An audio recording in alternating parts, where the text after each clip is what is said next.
Bismillah. Assalamualaikum warahmatullahi wabarakatuh. Innal hamdalillah nahmaduhu wa nasta'inuhu wa nastaghfiruh wa na'udzu billahi min shururi anfusina wa min sayyiati a'malina. May yahdihillahu fala mudilla lahu wa may yudlil fala hadiyalah. Asyhadu an la ilaha illallah wahdahu la syarika lah wa asyhadu anna Muhammadan abduhu wa rasuluh. Ya ayyuhalladzina amanu taqullaha haqqa tuqatih wa la tamutunna illa wa antum muslimun. Fa in asdaqal hadits kitabullah wa khairal hadi Muhammadin sallallahu alaihi wasallam wa syarrul umuri muhdatsatuha fa inna kulla muhdatsatin bid'ah wa kulla bid'atin dhalalah wa kulla dhalalatin finnar. Alhamdulillah, Bapak Ibu sekalian yang dimuliakan oleh Allah Subhanahu wa taala. Allah Subhanahu wa taala pertemukan kita kembali dalam kajian rutin setiap Ahad ke-1 dan ke-3. Di pertemuan lalu saya telah menyampaikan keutamaan majelis ilmu supaya Bapak Ibu sekalian bersemangat di dalam menghadiri majelis-majelis ilmu tersebut. Di pertemuan ini saya akan menyampaikan kumpulan hadis Rasulullah Sallallahu Alaihi Wasallam mengenai tarbiyatul aulad dalam kitab Al-Arba'un Al-Jiyad di Tarbiyatil Aulad. 40 Al-Jiyad itu adalah kuda pacu atau sesuatu yang cepat di dalam pendidikan anak, yang dikumpulkan oleh Abdul Aziz bin Muhammad Al-Khwaitan. Bapak Ibu sekalian yang dimuliakan oleh Allah Subhanahu wa taala, tidak samar lagi bahwasanya pendidikan anak merupakan perkara yang penting di dalam Islam, karena pengaruhnya mendidik anak itu akan memberikan kepada mereka, berpengaruh kepada kesalihan, keistiqomahan, juga pemberian hidayah, juga memberikan pengetahuan tentang kewajiban yang mesti dilakukan oleh mereka. Dan itu adalah merupakan perkara yang mesti dilakukan oleh keluarga, setiap keluarga kaum muslimin, dan juga akan bermanfaat untuk masyarakat kaum muslimin dikarenakan kebaikan dari anak tersebut. Oleh sebab itu Islam memperhatikan dengan sangat, ya, maka banyak nas-nas dari Al-Quran dan hadis Rasulullah Sallallahu Alaihi Wasallam tentang bagaimana bermuamalah, menyikapi dan tata cara pendidikan anak tersebut, dan juga pahala yang didapatkan apabila kita melakukan tanggung jawab tersebut. Dan juga banyak nas-nas dari Al-Quran dan Al-Hadis tentang peringatan dari menganggap mudah atau menganggap enteng dalam masalah pendidikan anak ini. Yang akan kita bahas adalah 40 hadis mengenai pendidikan anak, di mana menyusun 40 hadis dalam permasalahan pendidikan anak ini dalam kitabnya Al-Arba'un Al-Jiyad fi Tarbiyatil Aulad, dan beliau sudah menelitinya dan mengikuti penyusunan para ulama sebelumnya, ya, bagaimana mereka menyusun 40 hadis di berbagai keilmuan. Seperti yang terkenal yaitu sampai sekarang yang disusun oleh Imam An-Nawawi, yaitu Al-Arba'in An-Nawawiyah, itu Al-Ba'una Hadisan fi Mabanil Islam, 40 hadis tentang tonggak pokok-pokok Islam dan hukum-hukum terkumpul di sana. Juga banyak yang menyusun 40 hadis di bidang-bidang yang lainnya. Ada 40 hadis di bidang jihad, ada 40 hadis dalam fadilah kalimat la ilaha illallah, ada tentang sahsiyah, kepribadian Islam, ada tentang dakwah, ya, dan berbagai lain macam yang lainnya. Imam An-Nawawi mengatakan di dalam muqaddimah kitabnya, menukil riwayat dari Ali bin Abi Thalib, Abdullah bin Mas'ud, Mu'ad bin Jabal, Abu Darda, Ibnu Umar, Ibnu Abbas, Anas bin Malik, Abu Hurairah, dan Abu Sa'id Al-Khudri radhiyallahu anhu, dari berbagai macam jalan dengan periwayatan yang berbeda-beda, bahwasanya Rasulullah sallallahu alaihi wasallam bersabda, "Man hafidha ala ummati arba'ina hadisan min amri diniha, ba'athahu Allahu azza wa jalla yaumal qiyamati fi zumratil fuqaha'i wal ulama." Barang siapa yang menghafal dari kalangan umatku 40 hadis di antara urusan agamanya, Allah Subhanahu wa taala akan mengutus dia pada hari kiamat itu tergolong dari kumpulan para fuqaha dan ulama. Digolongkan para fuqaha dan ulama. Di dalam riwayat lain dikatakan ba'asahullahu yaumal qiyamati faqihan aliman. Allah mengutus dia pada hari kiamat sebagai orang yang faqih, yang paham agama, yang alim, dan alim, ya, paham juga, alim, mengetahui tentang agama. Dalam riwayat Abu Darda dikatakan wa kuntu lahu yaumal qiyamati syafi'an wa syahidan. Aku nanti pada hari kiamat kepada dia, kata Nabi sallallahu alaihi wasallam, menjadi pemberi syafaat dan menjadi saksi, ya, atas keislamannya. Dikatakan juga udkhul min ayyi abwabil jannati syi'ta. Masuklah dari mana pintu mana saja surga yang kau kehendaki. Dalam riwayat Ibnu Umar kutiba fi jumratil ulama wa husira fi jumlati syuhada. Dicatatkan termasuk dari golongan para ulama dan dikumpulkan di sejumlah di kumpulan para syuhada, ya. Namun dengan berbagai hadis-hadis keutamaan menghafal 40 hadis tersebut, para hufadz al-hadis, ya, bersepakat bahwasanya hadis tersebut adalah dhaif walaupun banyak jalannya, banyak jalannya.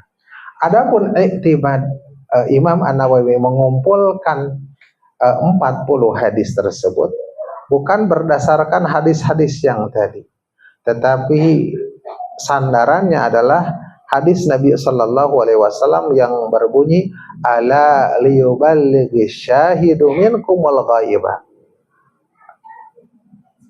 Ingatlah, hendaklah yang syahid menyampaikan kepada yang gaib di antara kalian, yang hadir pada majelis Nabi Sallallahu Alaihi Wasallam, meriwayatkan dari Nabi Sallallahu Alaihi Wasallam menyampaikan kepada yang tidak hadir. Itu periwayatan hadis-hadis dari Rasulullah Sallallahu Alaihi Wasallam. Maka berdasarkan itulah beliau pun penyusun mengikuti apa yang dilakukan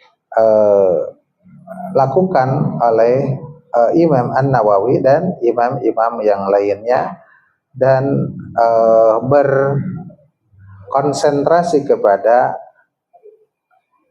hadis-hadis mengenai tarbiyatul aulad. Semoga pertemuan demi pertemuan ketika kita mempelajari hadis-hadis tersebut ya memberikan faidah kepada kita, terutama berkaitan dengan tanggung jawab pendidikan anak-anak kita. Hadis yang pertama, kita masuk kepada hadis yang pertama, atharul walidaini fi aqidatil walad, yaitu pengaruh orang tua terhadap akidah anak. Pengaruh orang tua terhadap akidah anak. Hadis yang pertama adalah an Abi Hurairah radhiyallahu anhu qala. Dari Abu Hurairah, diriwayatkan dari Abu Hurairah, semoga Allah meridai kepadanya, dia berkata, qala Rasulullah sallallahu alaihi wasallam, ma min mauludin illa yuladu alal fitrah fa'abawahu yuhawwidanihi wa yunassiranihi wa yumajjisanihi. Kata Rasul, tidaklah anak yang dilahirkan melainkan ia dilahirkan di atas fitrah. Namun kedua orang tuanya lah yang menjadikan dia Yahudi, menjadikan dia Nasrani, dan menjadikan dia Majusi. Akrab dengan hadis ini Bapak Ibu sekalian? Akrab, tapi yang tahu sampai di sana ya hadisnya ya. Hadis tersebut masih ada sambungannya. Hal tuhis kama yuntajul bahimatu bahimatan jam'a. Sebagaimana binatang ternak yang dilahirkan dalam keadaan lengkap. Ya. Sebagaimana binatang ternak yang dilahirkan dalam keadaan lengkap, sempurna wujudnya. Hal tuhisuna min jada'a. Adakah kalian lihat ada bagian telinga yang cacat? Tidak, rata-rata ya. Tsumma yaqulu Abu Hurairah, kemudian Abu Hurairah mengatakan, waqra'u in syi'tum, bacalah ayat ini jika kalian mau, yaitu surat Rum ayat 30. Fitratallahi allati fataran nasa 'alaiha la tabdila li khalqillah. Demikianlah fitrah Allah yang Dia menciptakan manusia berada di atasnya, di atas fitrah tersebut, dan tidak ada perubahan pada ciptaan Allah tersebut. Bapak Ibu sekalian yang dimuliakan oleh Allah Subhanahu wa taala. Allah Subhanahu wa taala menciptakan manusia dalam sebaik-baik bentuk. Bentuknya paling bagus, strukturnya paling bagus di antara makhluk-makhluk ciptaan Allah Subhanahu wa taala. Juga di atas fitrah yang bersih,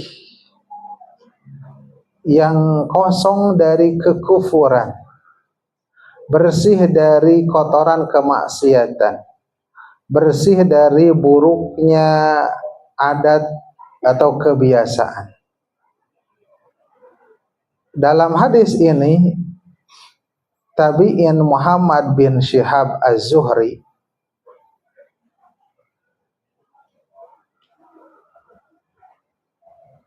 bahwasanya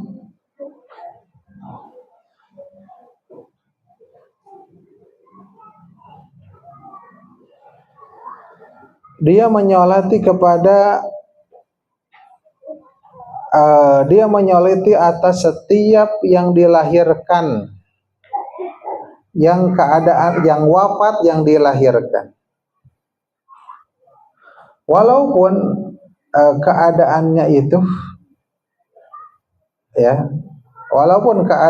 itu si anak yang dilahirkan itu berbagai latar belakang. Apakah ini anak hasil zina? Apakah ini anak orang kafir? Anak siapapun, bagaimanapun keadaannya, dia tidak menghalangi untuk menyolatkannya, karena dihukumi dengan keislaman, ya, dengan kefitrahannya. Karena setiap yang dilahirkan dalam fitrah Islam, ya, dalam fitrah Islam. Dan maksud di dalam fitrah adalah masuk dalam fitrah ini adalah memang fitrah Islam.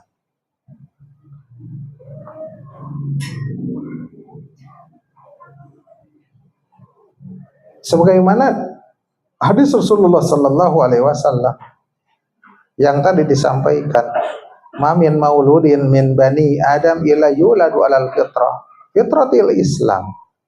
Nabi Sallallahu Alaihi Wasallam menegaskan ala fitratil Islam, ya, fitratil Islamiyah, fitrah keislaman.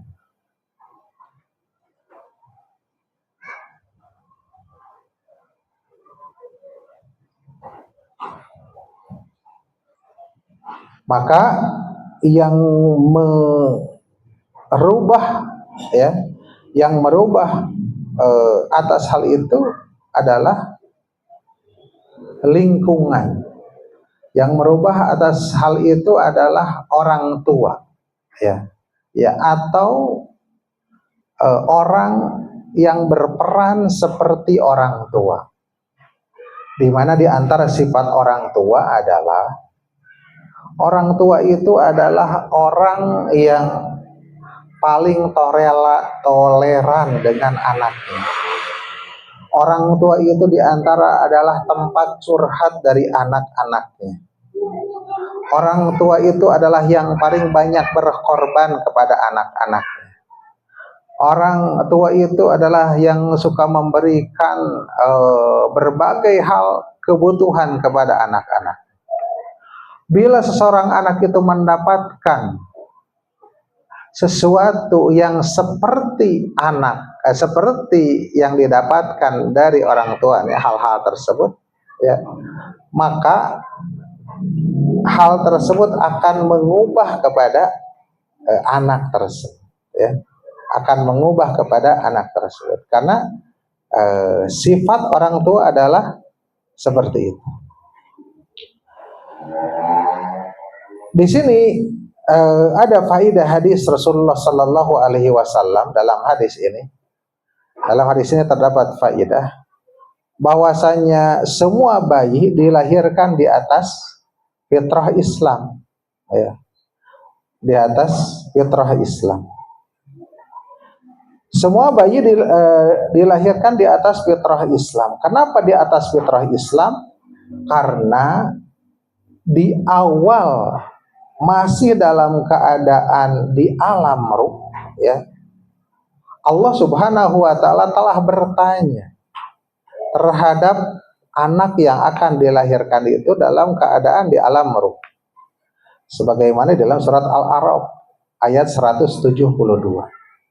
Firman Allah, "Alastu birabbikum, bukankah aku Rabb kalian?" Qalu, mereka menjawab, "Bala syahidna." Ya, benar, kami menyaksikannya. Ini di atas fitrah Islam. Kemudian di atas fitrah Islam itu adalah yang pertama tadi ketika di alam arwah. Yang kedua yaitu ketika berjalannya kehidupan, perjalanan kehidupan. Karena pendidikan anak itu pada hakikatnya adalah pendidikan anak itu menjaga anak-anak kita tetap berada di dalam keadaan fitrah. Yang tadi sudah dalam keadaan fitrah, alastu birabbikum qalu bala syahid. Kemudian ketika perjalanan kehidupannya dijaga di dalam keadaan Islam. Bila seseorang itu keluar dari fitrah Islam tersebut, ya, maka Allah Subhanahu wa taala tidak akan menerima agama selain Islam. Firman Allah Subhanahu wa taala, "Wa may yabtaghi ghairal islami dinan fala yuqbala minhu." Barang siapa yang memilih atau menginginkan selain Islam sebagai agama, maka tidak akan diterima oleh Allah Subhanahu wa taala. Jadi dalam perjalanannya pun, dalam kehidupannya harus tetap dijaga di dalam keadaan Islam. Keluar dari Islam, Allah Subhanahu wa taala tidak menerimanya. Bahkan Islam yang ittiba kepada Rasulullah sallallahu alaihi wasallam, ya. Man amila amalan laisa alaihi amruna fahuwa raddun. Barang siapa yang mengamalkan suatu amalan yang bukan atas perintah kami, urusan kami, maka dia itu tertolak, ya. Itu dijaga dalam Islam, dalam ittiba kepada Nabi sallallahu alaihi wasallam sampai akhir hayatnya, ya, kita menjaga sampai akhir hayatnya berada di dalam ketauhidan kepada Allah Subhanahu wa taala. Maka kata Rasul sallallahu alaihi wasallam, man kana akhiru kalamihi la ilaha illallah dakhalal jannah. Barang siapa yang keadaan akhir kalamnya seseorang itu la ilaha illallah, ya, mengucapkan la ilaha illallah, berkeyakinan tidak ada Tuhan yang berhak diibadahi kecuali Allah, dakhalal jannah, dia itu pasti masuk surga. Ini tugas kita adalah menjaga dalam fitrah Islam tersebut, ya. Bahkan sampai-sampai mereka sebagian orang walaupun berdalil dengan hadis yang diperselisihkan kesahihannya, mereka mengadzani bayi, walaupun sebagian ulama juga mensahihkan masalah ini, ya, mengadzani bayi di telinga kanan dan mengiqamati di telinga kiri dalam rangka supaya dia membuka, ya, pendengarannya itu dengan kalimat la ilaha illallah dan nanti menutup juga dengan kalimat la ilaha illallah. Walaupun hal itu diperselisihkan tentang sahihan, ya. Ada yang mendhaifkan hadis tersebut. Yang kedua faedahnya adalah kedua orang tua memiliki pengaruh yang dominan terhadap anaknya di dalam agamanya, ya. Kenapa? Karena orang tua adalah figur utama, ya. Dikatakan role modelnya anak itu ada di orang tua, ya. Maka pengaruhnya sangat luar biasa.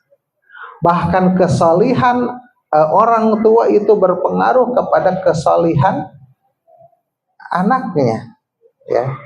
Berpengaruh. Bahkan juga berpengaruh kepada penjagaan, ya.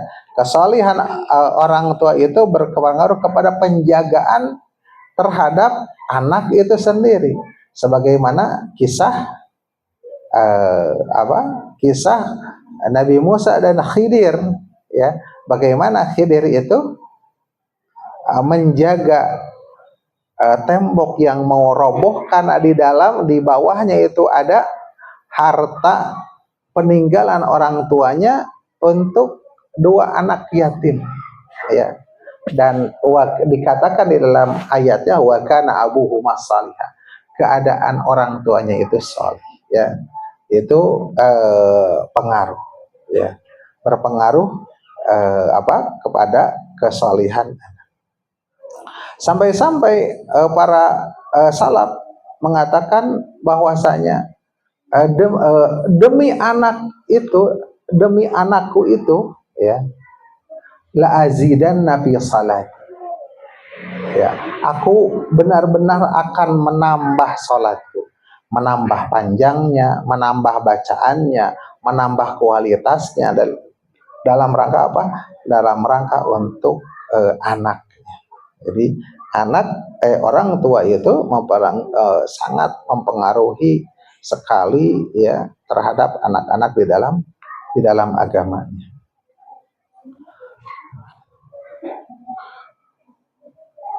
Anak laki-laki akan melihat apa yang dilakukan oleh ayahnya, dominannya. Anak perempuan akan lebih dominan mengikuti tingkah dari ibunya, ya, ya. Maka oleh sebab itu hendaklah kita sebagai orang tua itu menjaga, ya, tidak bebas di dalam berbicara, di dalam bersikap, di dalam segala macam ketika ada hadir anak-anak di hadapan kita. Kemudian yang ketiga adalah faedahnya, kedua orang tua memiliki pengaruh yang sangat kuat, ya, baik positif ataupun negatif terhadap keluarganya, ya, terhadap keluarganya. Mau perkara-perkara yang positif pengaruh, gitu, ya, mempengaruhi, ataupun negatif. Bahkan biasanya kadang-kadang hal-hal yang negatif anak itu cepat sekali menirunya, ya. Ibu bapaknya berbicara lemah lembut dan sebagainya, tiba-tiba satu kali aja keceplosan ngomong yang kurang bagus, ya, anak ngikuti yang tidak bagus, seperti itu, ya. Ini faedahnya. Kemudian yang keempat, anak akan terpengaruh dengan kebiasaan dan perangai atau akhlak dari orang tuanya. Anak akan terpengaruh dengan kebiasaan dan perangai dari orang tua. Bagaimana keadaan kebiasaan orang tua, akhlaknya terhadap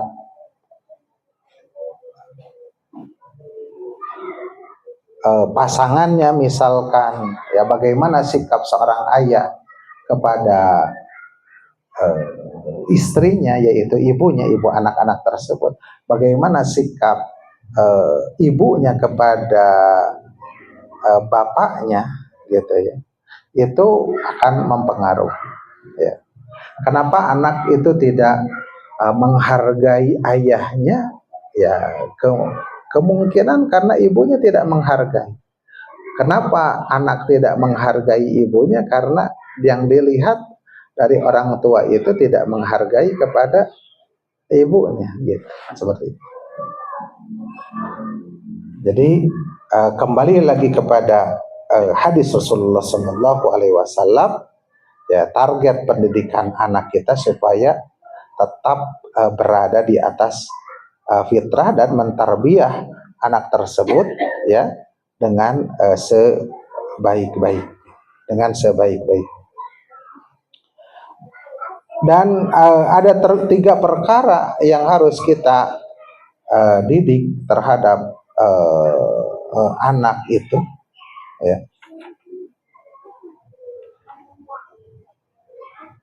Yang pertama adalah bagaimana dia cinta terhadap ilmu, ya, menuntut ilmu, ya, menuntut ilmu agama. Yang kedua adalah bagaimana anak tersebut beramal salih, ya, atau mengamalkan ilmu. Dan yang ketiga adalah bagaimana dia bisa memakmurkan bumi ini sesuai dengan skill kemampuannya, ya. Itu saja bekal kepada anak itu. Bagaimana menuntut ilmu, dalam hal ini mungkin menuntut ilmu itu apakah ilmu agama, apakah ilmu umum. Kemudian dia beramal saleh, kemudian bisa memakmurkan bumi ini sesuai dengan skillnya. Artinya anak tersebut mempunyai keterampilan, dan ini sesuai dengan doa yang diajarkan oleh Rasulullah Sallallahu Alaihi Wasallam. Allahumma inni as'aluka ilman nafi'an, ilmu yang bermanfaat, wa rizqan thayyiban, ya, rizki yang thayyib itu, rizki yang thayyib itu didapatkan dengan kemampuan, keterampilan itu. Wa amalan mutaqabbala, dan amal yang amal yang diterima, ya. Kemudian ada 3 perkara lagi yang penting di dalam pendidikan agama anak ini. Yang pertama adalah bagaimana seorang anak itu bisa mengenal Rabbnya, bisa mengenal Rabbnya. Ya. Yang kedua, bagaimana bisa mengenal nabinya. Dan yang ketiga, bagaimana dia bisa mengenal agama Islam dengan dalil. Mengenal Rabbnya, yaitu dia bertauhid kepada Allah Subhanahu wa Ta'ala. Mengenal nabinya, dia bisa berittiba, ya, kepada Nabi Sallallahu Alaihi Wasallam, ya. Dan mengenal agama Islam dengan dalil, bahwasanya dia mengamalkan Islam itu tidak ikut-ikutan, ya, tetapi benar-benar mengikuti apa yang ada keterangan jelas dari Al-Quran dan As-Sunnah. Kemudian kita masuk kepada faedah yang kelima dari hadis ini, yaitu di sini terkandung metode perumpamaan, memberikan perumpamaan atau permisalan, ya, bagi yang belajar ini dapat membantu mendekatkan pemahaman. Tadi di dalam hadis tadi dikemukakan tentang, ya, bahwasanya pengaruh, ya, atau setiap anak itu dalam keadaan fitrah, bagaimana ayahnya kembali kepada kedua orang tuanya yang meyahudikan atau menasranikan atau memajusikan. Asalnya adalah kepada fitrah. Bisa Yahudi, bisa Nasrani, bisa Majusi, itu tergantung perjalanan kehidupannya, ya, setelah lahir ke dunia ini. Sebagaimana tadi permisalannya, sebagaimana binatang yang dilahirkan pasti itu dalam keadaan sempurna, ya, kebanyakan secara aglabnya sempurna. Adapun kemudian patah tanduknya atau telinganya putus atau apanya, itu adalah perjalanan apa? Perjalanan kehidupan, ya. Nah, perumpamaan ini adalah mendekatkan pemahaman, dan banyak Nabi Sallallahu Alaihi Wasallam mengumpamakan sesuatu, ya, ya. Bagaimana mengungkapkan perumpamaan tentang apa? Tentang hati, ya. Idza sholahat sholahal jasadu, bahwasanya jasad itu bergantung kepada segumpal darah, segumpal daging, maaf. Apabila segumpal daging ini baik, maka baik pula. Seperti itu. Bagaimana Allah Subhanahu wa Ta'ala mengungkapkan perumpamaan tentang yang bersodakoh, gitu, ya, seperti yang menanam, ya, kemudian tumbuh kemudian setiap dahan-dahannya, apa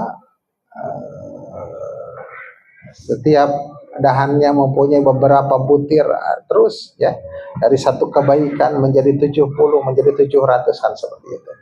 Ini adalah merupakan metode memberikan perumpamaan analog, ya, dan itu adalah maklum di dalam bentuk-bentuk atau metode-metode pembelajaran. Memberikan faedah juga yang keenam adalah urgensi perkembangan anak kecil di atas Islam. Bagaimana kita ya, sebagaimana tadi dikatakan bahwa anak itu tetap berada di dalam pendidikan keislaman, ya, menjaga fitrah anak tersebut supaya tidak tergelincir, ya, ya, menjaga dengan mendidik mereka. Kemudian yang ketujuh, para ulama kaum muslimin bersepakat bahwa anak kaum muslimin yang masih kecil jika meninggal dunia maka termasuk penghuni surga, ya, karena mereka bukanlah mukallaf, langsung surga, ya. Inilah yang dikemukakan oleh Imam An-Nawawi, Imam Ahmad, dan selain dari mereka berdua menukilkan adanya kesepakatan ijma tentang hal ini, ya, sampai ijma tentang anak kaum muslim, ya. Berbahagialah di satu sisi sedih, ya, kita ditinggal anak, tapi di satu sisi adalah bahagia. Kemudian yang kedelapan, adapun anaknya kaum musyrikin yang masih kecil jika meninggal dunia, maka para ulama memiliki beberapa pendapat yang berbeda. Yang pertama, ada yang berpendapat mereka itu di dalam surga, dan ini menurut pendapat mayoritas ulama, seperti juga tabi'in tadi yang menyolatkan anak yang belum balik, gitu ya, yang dilahirkan mati, siapapun anak tersebut, mau anak zina, mau anak orang kafir, seperti itu. Yang kedua, ada yang berpendapat mereka berada di neraka bersama dengan orang tuanya. Ada yang berpendapat seperti itu. Ini pendapat, namun ini adalah pendapat yang lemah yang disandarkan kepada Imam Ahmad, padahal Imam Ahmad tidak valid dalam hal ini menurut Imam Ahmad, ya. Karena orang tuanya kafir, mereka ikut kafir ke bawah. Tapi lemah pendapat tersebut. Yang ketiga, sebagian lagi tawakuf, ya, tidak memberikan pendapat. Wallahu ta'ala a'lam, ya, ya. Apakah di surga, ya, tidak mengatakan di surga, atau tidak juga mengatakan di neraka. Ini pendapat Hamad bin Zaid, Hamad bin Salamah Ibnu Mubarak, dan Islaq bin Ruhawai, ya. Yang keempat, ada yang berpendapat mereka menjadi pelayan surga. Inilah pendapat juga disebut pendapat juga yang lemah, ya. Pelayan-pelayan surga, pelayan-pelayan surga itu anak-anak kaum muslimin. Yang kelima, pendapat yang sahih adalah mereka diuji, ya. Anak-anak orang kafir itu diuji nanti di akhirat, nanti diuji, dites oleh Allah Subhanahu wa taala. Siapa yang mentaati Allah maka masuk surga, dan siapa yang bermaksiat maka masuk neraka, ya. Dan Allah Subhanahu wa taala Maha tahu, ya. Allahu a'lamu bima kanu amilin. Allah yang lebih tahu tentang apa yang mereka kerjakan nanti kalau, ya, mereka itu hidup nantinya, gitu, ya. Dan ini merupakan pendapat mayoritas ulama ahlu sunnah wal jamaah seperti Imam Ahmad dan Abul Hasan al-Asy'ari, dan pendapat ini rajihkan dikuatkan oleh Imam Al-Baihaqi, Ibnu Taimiyah, dan Ibnu Qayyim, juga Ibnu Baz dan Ibnu Utsaimin. Ini hadis yang pertama, sebagaimana yang terdapat di dalam poster dari informasi kajian. Sampai di sini dulu, ada yang ditanyakan? Kalau tidak, kita sambung kepada hadis yang selanjutnya. Ya, silakan.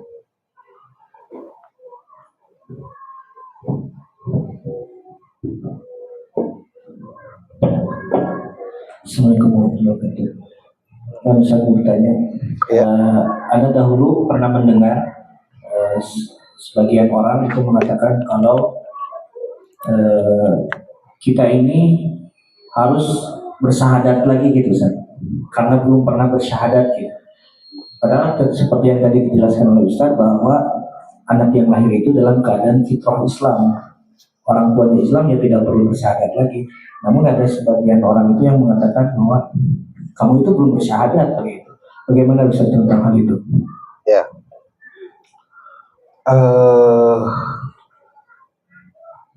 tentang penerangan atau ajakan untuk bersyahadat, ya, biasanya datang dari sekte tertentu, kelompok tertentu biasanya, ya, yang menilai atau menghukumi bahwa bila tidak bersyahadat kepada gurunya atau syekhnya atau pendiri gerakannya, gitu ya, guru besarnya itu tidak sah. Gitu, biasanya mengarahnya kepada itu. Nantinya udah bersyahadat, berbaiat, loyalitas dan sebagainya, ya udah terkunci dengan dengan gerakan atau kelompok tersebut, ya. Dan itu mafhum, ya, udah mafhum lah seperti itu di kalangan para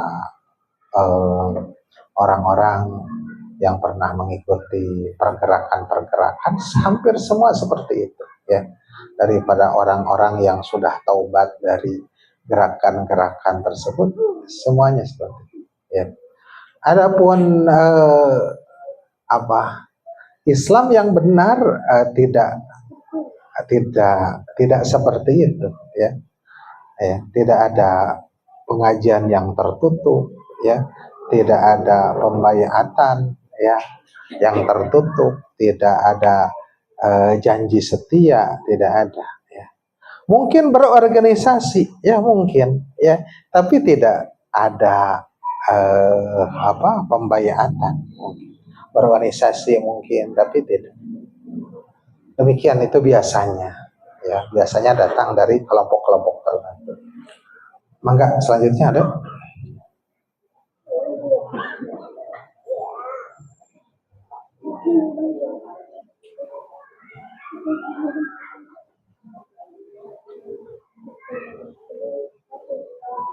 Kalau tidak ada, kita lanjutkan hadis yang kedua, ya, nggak apa-apa.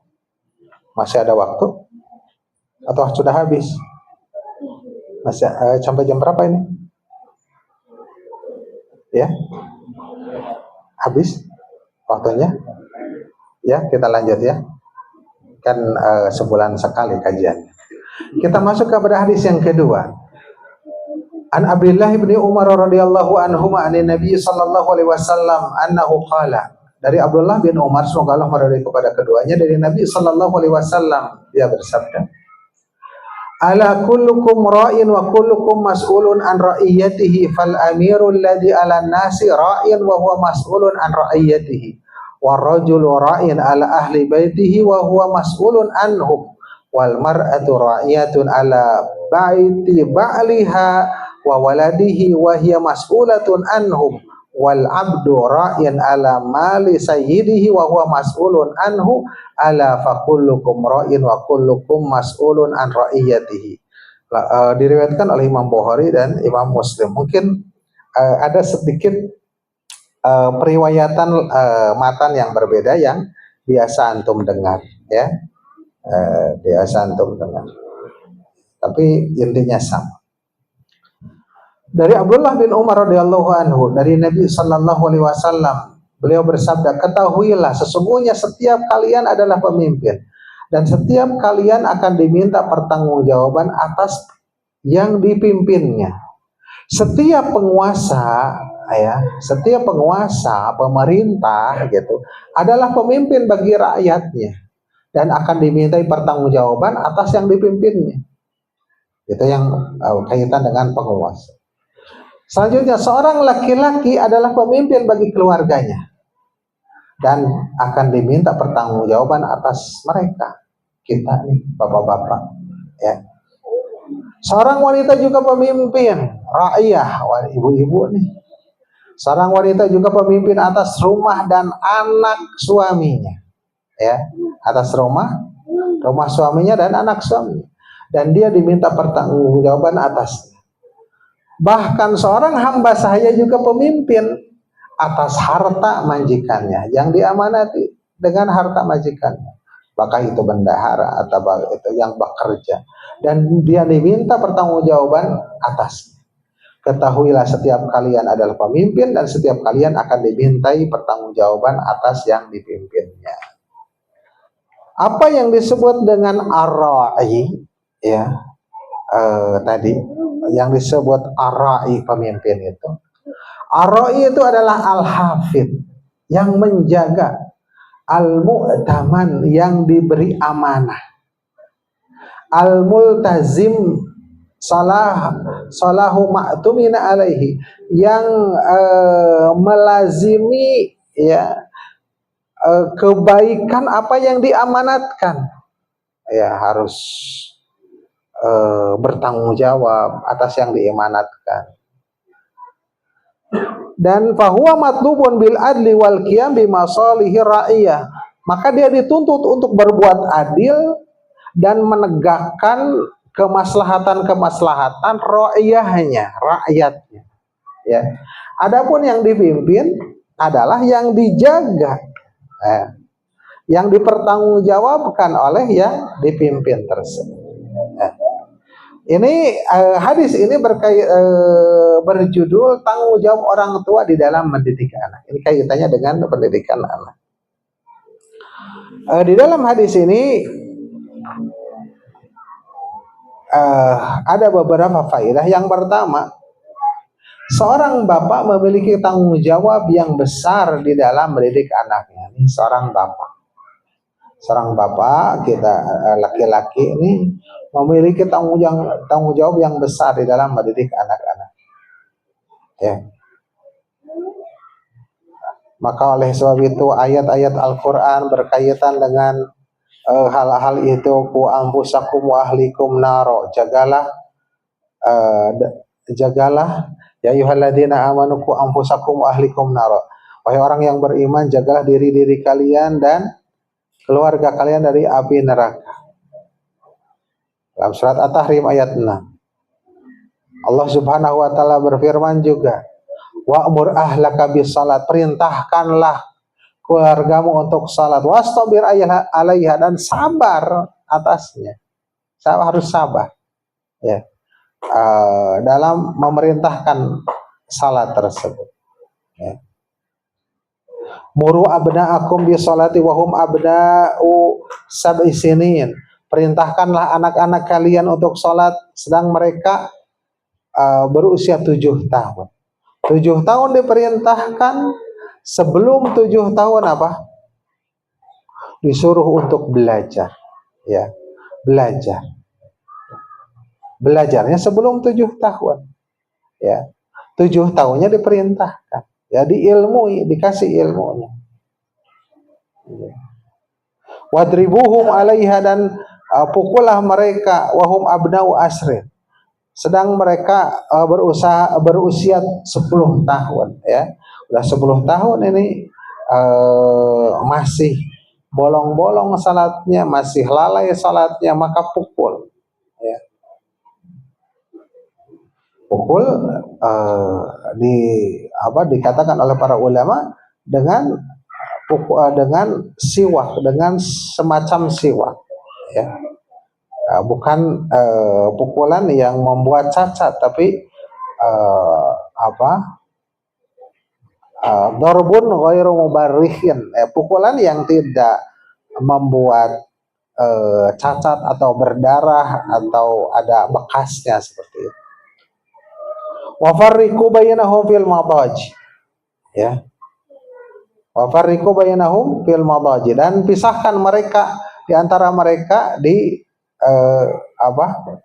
di tempat-tempat tidurnya. 10 tahun sudah berpisah.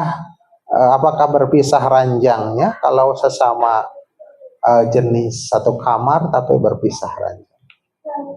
Kalau beda jenis berbeda kamar. Ya. Pendidikan Islam bagus sekali. Ya. Maka pendidikan seksual itu dimulai dari usia 10 tahun. Mengenal jenis mereka. Ya.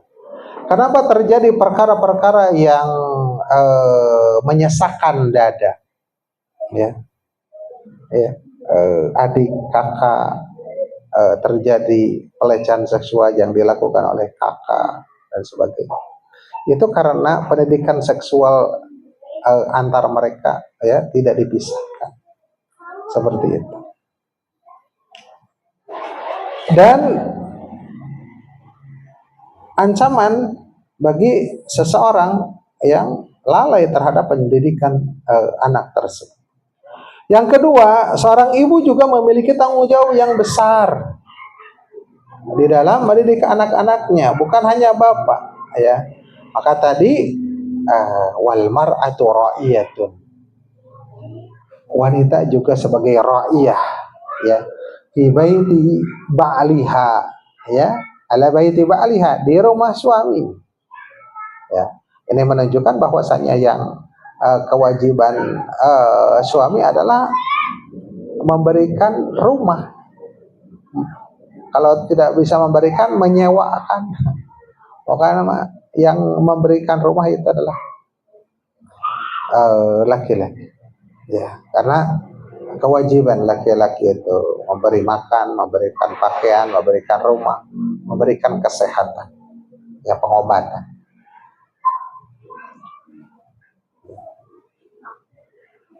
Di baiti ba'liha wa waladihi, dan anak-anak suaminya, ya, dinisbatkan kepada suami anak-anak itu. Karena al-ummu madrasatun, ya. Ibu itu adalah madrasatul ula, madrasah pertama. Apabila engkau menyiapkan ibu tersebut, ya, kita memilih istri yang sebagai ibu dari anak-anak kita, maka engkau telah menyiapkan generasi yang gemilang. Dengan kebaikan wanita, maka baik pula seluruh umat itu. Karena para imam, para ulama itu lahir dari ibu-ibu yang luar biasa. Ya. Bagaimana Imam Malik, ya, bagaimana Imam Asy-Syafi'i, bagaimana imam-imam yang lainnya adalah ibu-ibunya yang luar biasa. Anas bin Malik, ya, Ummu Sulaim, ya, seperti itu.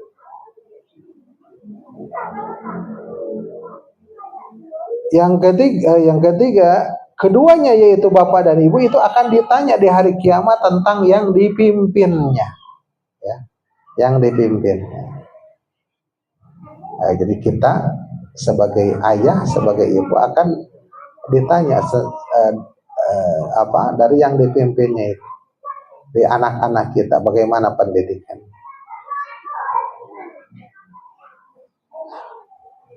Jadi pendidikan anak itu adalah tanggung jawab ayah dan ibu, bukan guru, bukan sekolah, ya. Tatkala guru menjadi bertanggung jawab itu tatkala anak tersebut diamanahkan, dan itu adalah bagian dari tanggung jawab ayah dan ibu, bekerja sama, ya, di dalam mendidik anak, ya. Dan dalam hal ini karena ayah dan ibunya tidak mampu untuk mendidiknya, kalau semuanya. Dan di dalam hikmahnya sekolah juga ada hikmah dan faidah-faidah yang lain, bersosialisasi dan lain sebagainya. Ya. Tapi pada dasarnya pendidikan itu adalah kewajiban dari ayah dan ibu. Ya. Dan ketika kita menyekolahkan anak kepada suatu lembaga yang kita percayai, maka full kepercayaan, harus full, kan mempercayakan. Ya. Kalau ada yang tidak cocok, maka kita juga boleh bertanya, mempertanyakan. Ya. Kalau ada sesuatu yang tidak cocok dengan adab tentunya. Barulah yang keempat, seorang murabi, pendidik atau guru memiliki tanggung jawab yang besar di dalam mendidik anak didiknya. Tatkala apa? Tatkala sudah diamanahi oleh orang tuanya. Jadilah dia ketika jam tertentu. Ya. Maka seorang pendidik ini mempunyai tugas adalah berkaitan dengan yang terutama sekali adalah bagaimana pendekatan personal seorang anak didiknya itu, skillnya, potensinya ada di mana. Itu adalah sebenarnya guru itu. Ya. Maka muncullah berbagai jurusan kalau mulai SMA gitu ya. Itu peran guru. Ada yang IPA, IPS ya. Kalau zaman saya IPA, ada anak IPA, ada anak IPS, anak bahasa kan seperti itu. Ya. Seperti itu. Itu tugas pendidik. Yang kelima, faedahnya adalah sesungguhnya pendidikan itu adalah tanggung jawab yang besar. Ya. Tanggung jawabnya itu besar sekali pendidikan itu. Ya. Karena dipikul oleh setiap orang. Ya. Dari mulai ayah, ibu, guru, kan seperti itu. Ya. Guru dalam hal ini lembaga. Ya. Seperti itu. Tanggung jawabnya besar. Kemudian yang keenam, tanggung jawab orang tua terhadap anaknya tidak hanya sebatas urusan makan dan pakaian saja. Ya. Walaupun urusan makan dan pakaian itu juga bila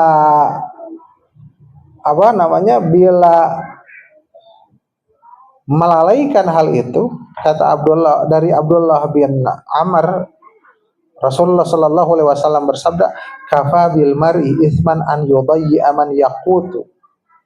Ya. Cukup seseorang itu berdosa bila menyia-nyiakan orang yang yaqutu, dia itu makan darinya. Ya. Siapa yang makan? Siapa yang tugas memberi makan? Ayah, mencari nafkah. Kemudian menyia-nyiakan dalam makannya, juga menyia-nyiakan di dalam pendidikannya. Maka di sini disebutkan, namun yang lebih penting lagi dari itu yaitu pendidikan. Yang lebih penting adalah masalah pendidikan. Lebih penting dari makan dan pakaian. Maka oleh sebab itu kata Ibnu Qayyim, ini kalimat yang sangat terkenal sekali. Man ahmala ta'lima auladihim ma yanfa'uhum wa tarakahum hamalan faqad asa'a ghayatal isaa'ah. Barang siapa yang melalaikan pengajaran kepada anak-anak mereka pada perkara yang bermanfaat kepada mereka dan meninggalkan begitu saja, maka sungguh dia telah berbuat buruk dengan sebenar-benarnya keburukan. Ya. Dan diteruskan, wa inna mu'dhama fasadul aulad ya'ti min ihmalil aba. Sesungguhnya kebanyakan kerusakan dari anak-anak itu datangnya itu dikarenakan lalainya orang tua, ihmalul aba lahum wa adamu ta'limihim al-faraidu was sunnah, dan juga tidak mengajarkan hal-hal yang fardu, yang wajib-wajib dan sunnah-sunnah, ya, yang menyebabkan apa? Mimma yu'dhi ila dhiyaihim sigharan wa adam intifaihim bi anfusihim kibaran, ya, yang menyebabkan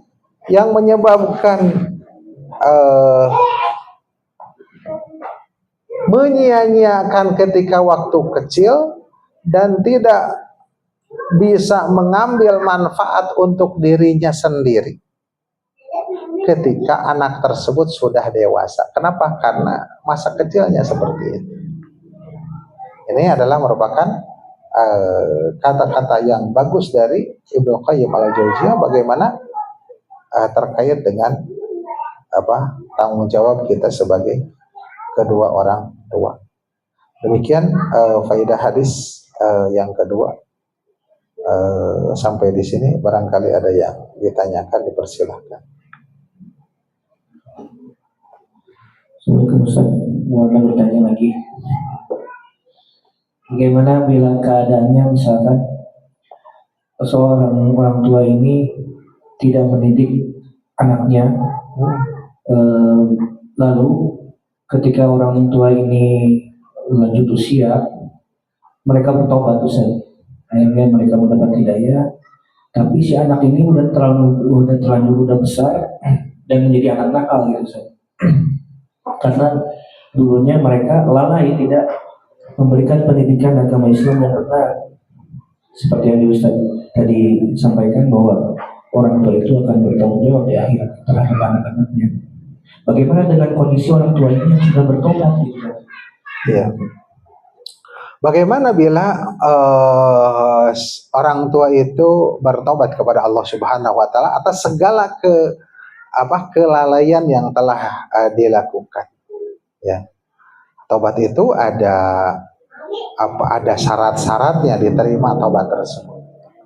Yang pertama menyesal, yang kedua berazam tidak mengulangi kembali, yang ketiga adalah berusaha mengiringi dengan amal-amal yang baik. Berarti harus memperbaiki, ya, yang memperbaiki pendidikan, pola pendidikan walaupun sudah kadung seperti itu, ya, seperti itu. Jadi perkara pertobatannya dikembalikan kepada Allah Subhanahu wa taala, diterima dan tidaknya. Tentang memberi hidayah, ya memberi hidayah, kita sebagai orang tua hanya bisa memberi hidayah irsyad, bayan gitu ya, penerangan, penjelasan seperti itu. Apalagi minta dulu ayah lalai terhadap kalian, saya sekarang sadar dan sebagainya, kan seperti itu. Ya mudah-mudahan diterima taubat, ya. Adapun kembalinya hidayah, ya hidayah taufiknya kembalinya kepada Allah Subhanahu wa taala, ya. Kembalinya kepada Allah Subhanahu wa taala. Maka oleh sebab itu ya berdoa kepada Allah Subhanahu wa taala dan berinabah, bertaubat kepada Allah Subhanahu wa taala atas kelalaian.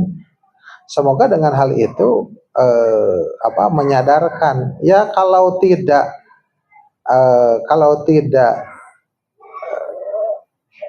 ketika orang tua hidup, mungkin setelah orang tua meninggal bisa saja. Yang penting ya sudah perbaikan dilakukan, ya dilakukan. Ya mudah-mudahan anaknya sadar dengan sesuai dengan kesadaran orang tua, seperti itu. Hanya berharap seperti itu karena usia masih panjang dan juga harapan juga masih ada. Jangankan orang tua yang kembali, ya, orang tua yang tidak mendidik dengan benar juga, kalau Allah ya kembalinya pada umumnya seperti hadis-hadis tadi bahwasanya pengaruh yang besar kesolehan orang tua terhadap anak. Ada enggak yang orang tuanya itu enggak bener lah gitu, kelakuannya enggak bener, segala berbuat haram, tapi anaknya baik? Ada walaupun jarang gitu ya, tapi ada karena hidayah dari Allah Subhanahu wa taala. Qadarullah dia itu sekolah ya. Di sekolah itu ada sekolah umum. Kemudian ada rohis, kerohanian Islam. Dia bergabung dengan itu gitu ya. Dan mendapatkan penerangan agama, lingkungannya, circle yang baik. Dia menjadi orang tua saya ternyata begini. Apa yang didapatkan pelajarannya jauh dari apa-apa yang dilakukan yang dilakukan dengan orang tuanya. Kemudian dia bagus, ada ya, ada yang seperti itu ya. Jadi karena itu hidayahnya dari Allah Subhanahu wa taala dan diberikan kepada yang dikehendakinya. Yang dikehendakinya Allah menghendaki orang ini dapat hidayah gitu. Karena Allah suka dengan orang tersebut. Ya. Demikian Allah taala.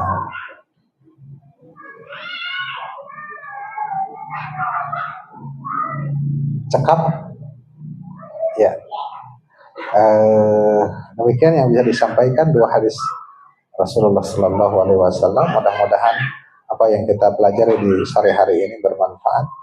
Sallallahu ala nabiyyina Muhammadin wa ala alihi wa sahbihi ajma'in. Aqulu qawli hadza wa astaghfirullah li wa lakum. Assalamualaikum warahmatullahi wabarakatuh.